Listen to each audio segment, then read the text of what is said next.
خواتین ہیں حالانکہ پردہ بھی کرتی ہیں لیکن ناخن بڑھاتی ہیں. ناخن بڑھانے کا رکھنا گناہ ہے. ناخن تو کاٹنے کا حکم ہے نہ کہ بڑھانے کا. بہرحال اگر آپ کے پاس پھٹے پرانے نوٹ ہیں تو بینک میں دیتے ہیں, اس کی فیس لیتے ہیں تو کوئی بات نہیں. میرے والد نے 2 شادیاں کی ہیں, وہ ہمیں جائیداد میں حصہ دینے سے انکار کریں. بالکل قیامت میں دیں گے, ظلم کر رہے ہیں. استخارے کا معنی ہوتا ہے اللہ تبارک و تعالی سے پوچھنا کہ میں یہ کام کروں یا نہ کروں. صحیح کرنے کا یہ 2 رکعت نماز پڑھے, اس کے بعد دعا استخارہ 3 دفعہ پڑھے. میرا بھانجا اور بھانجی جو ہے تھریسمیا کی بیماری, اللہ ان کو شفا دے. حلال جانوروں کے جو کپورے ہیں اس کے بارے میں بعض علماء کہتے ہیں مکروہ ہے, بعض اجازت دیتے ہیں.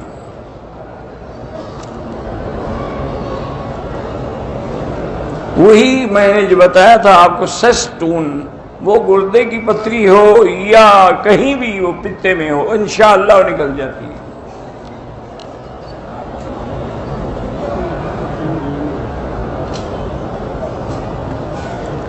ایک دوست کی بیوی 1 سال ناچاکی کی وجہ سے ماں باپ کے گھر بیٹھی رہی. سال کے بعد طلاق دے دی. جب طلاق دے دی طلاق ہو گئی. اب خاوند کے ذمہ کیا حقوق ہیں؟ وہی ہے کہ جو پورا سال خرچہ نہیں دیا اس کو ادا کرے, اگر حق المہر نہیں دیا تو ادا کرے. موت سے پہلے موت کی تیاری کا معنی یہ ہے کہ اپنے اعمال پہ نظر ڈالو کہ میں کوئی کام گناہ والا تو نہیں کر رہا, اس سے بچیں اور نیک کام کریں. اللہ کی نعمتوں کا شکر یہ ہوتا ہے کہ وہ نعمت اللہ کی رضا میں لگے. یعنی اللہ نے ہمیں پاؤں دیے ہیں تو وہ نماز کے لیے آئیں, مسجد کے لیے آئیں, نہ کہ وہ گندی جگہوں پہ جائیں. آپ طواف کر کے اپنی والدہ کی صحت کی دعا کر سکتے ہیں, بالکل کر سکتے ہیں. اگر بیمار ہیں ہسپتال میں تو اللہ جب آپ کی والدہ کو تندرست کر دیں تو جتنی نمازیں رہ گئی ہیں وہ قضا کریں. اگر نہ ہوں تو پھر کفارہ دیں. ہر نماز کا صدقہ فطر کے برابر, یعنی تقریباً 2 سیر گندم کی قیمت.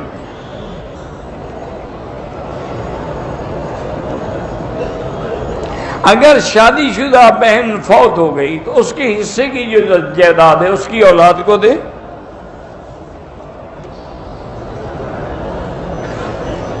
بہرحال طواف کے دوران کعبہ شریف کی طرف نہ سینہ پھیریں نہ پشت پھیریں. اگر ہو جائے تو پھر 2 قدم پیچھے جا کے پھر سیدھے ہو جائیں. 2 رکعت نہیں پڑھے, 3 دن گزر گئے, اب پڑھ لے.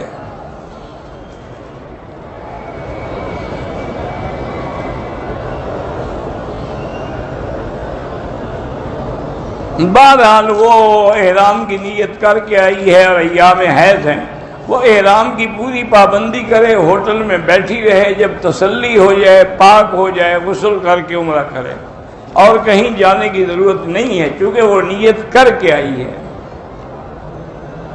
میقات جو ہیں وہ 5 ہیں.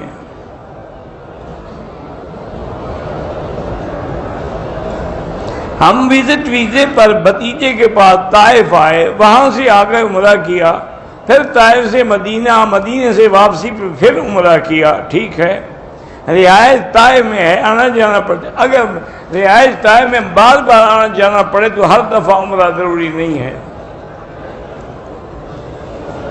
فجر کی نماز کے بعد کوئی نماز نہیں جب تک کہ سورج نکل کے اوپر نہ چلا جائے. مشکل کام کی آسانی کے لیے وہی ہے کہ اللہ کی نماز سے مدد پکڑو.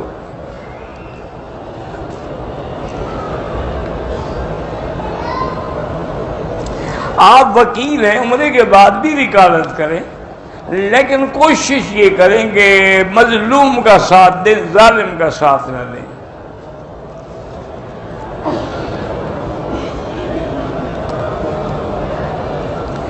ہماری والد فوت ہو گئے تو اس کی بیوی جو ہے وہ عدت گزارنے سے پہلے عمرے پہ نہیں آ سکتی. میری بھانجی کا ذہنی توازن درست نہیں ہے, اللہ اس کو شفا عطا فرمائے. میری والدہ کو آنکھوں کا مسئلہ ہے، اللہ شفا عطا فرمائیں۔ پاکستان میں کچھ لوگ ہیں جو سختی کرتے ہیں کہ وہابیوں کے مسجد میں نماز نہ پڑھ، اللہ ان کو ہدایت دے۔ آپ جو فوت ہو گئے ان کے لیے طواف بھی کر سکتے ہیں، نوافل بھی پڑھ کے ثواب دے سکتے ہیں۔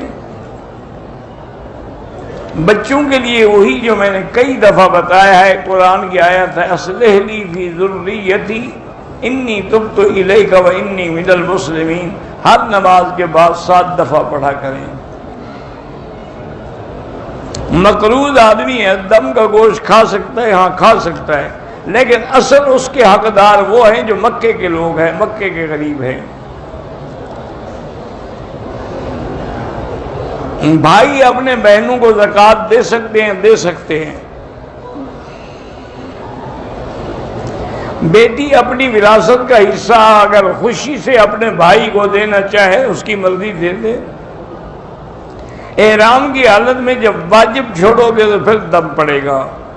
ہر طواف کے بعد پانی پینا ضروری نہیں ہوتا۔ وہ تعویذ جو شرکیہ ہیں ان کو گلے میں لٹکانا منع ہے۔ اگر قرآن کی آیت ہو یا حضور کی حدیث ہو تو وہ جائز ہیں۔ وہ تمائم جو ہے نا وہ وہی ہیں جو جاہلیت کے ہوتے تھے، وہ حرام ہیں۔ گھر میں میاں بیوی اگر جماعت کریں تو تکبیر کون کہے گا؟ خاوند کہے گا اور کون کہے گا؟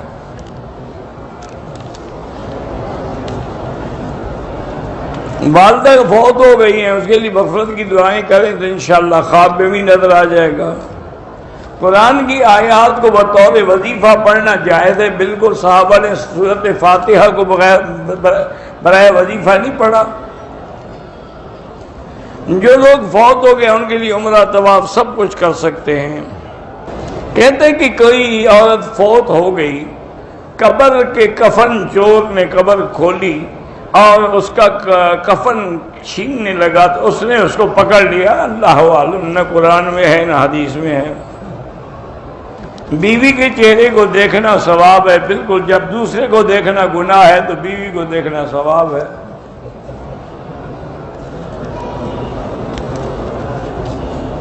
پاکستان میں دھوبی کپڑے گندی جگہوں پہ دھوتے ہیں، ان کو چاہیے کہ دھونے کے بعد پھر پاک پانی میں ان کو ڈال کے نچوڑیں، ورنہ وہ کپڑے پاک نہیں ہوں گے۔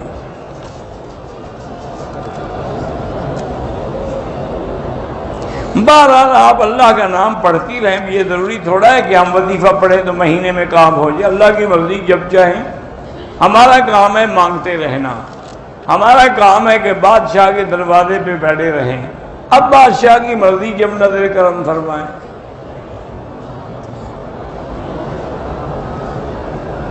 پاکستان میں بہت سارے کھانوں کا، بازار کے کھانوں کا رواج ہے، کھانا کھانے والوں اور دھوبی کے دلے کپڑے پہننے والوں کی نہیں۔ وہ مسئلہ تم نے سمجھا نہیں۔ وہ فقہا نے یہ لکھا ہے کہ جو آدمی چلتے پھرتے کھا رہا ہے تو اس کی گواہی قبول نہ کی جائے، چونکہ یہ مروت کے خلاف کر رہا ہے۔ کھانے کا حکم ہے تو بیٹھ کے کھائے۔